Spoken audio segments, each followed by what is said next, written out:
whilst admitting that incoming UFC 289 co-headliner Beneil Dariush would likely leave himself undeniable for a crack at lightweight gold with a win over former champion Charles Oliveira next weekend, former interim champion. Dustin Poirier confirms he still plans to tackle for gold against Islam Makhachev in the future. Poirier, the current #2 ranked lightweight contender, is slated to headline UFC 291 at the end of July in Salt Lake City, Utah, taking on fellow former interim gold holder Justin Gaethje in a symbolic BMF championship rematch at the Delta Center. Sidelined since November of last year, Lafayette striker Dustin Poirier most recently landed an impressive submission win over former title chaser Michael Chandler, stopping the veteran with a third-round rear-naked choke triumph at UFC 281 in Madison Square Garden.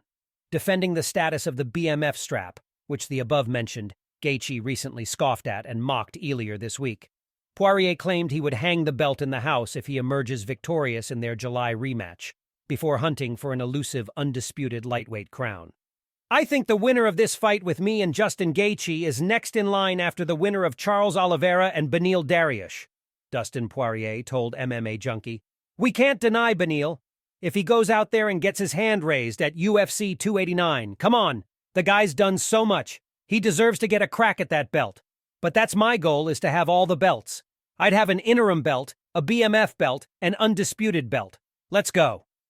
As for Makhachev, the undisputed lightweight title holder has yet to return to the octagon since he landed his first successful defense of the crown, landing a competitive unanimous decision win over his featherweight counterpart, Alexander Volkanovski, in the main event of UFC 284 in Perth, Australia back in February.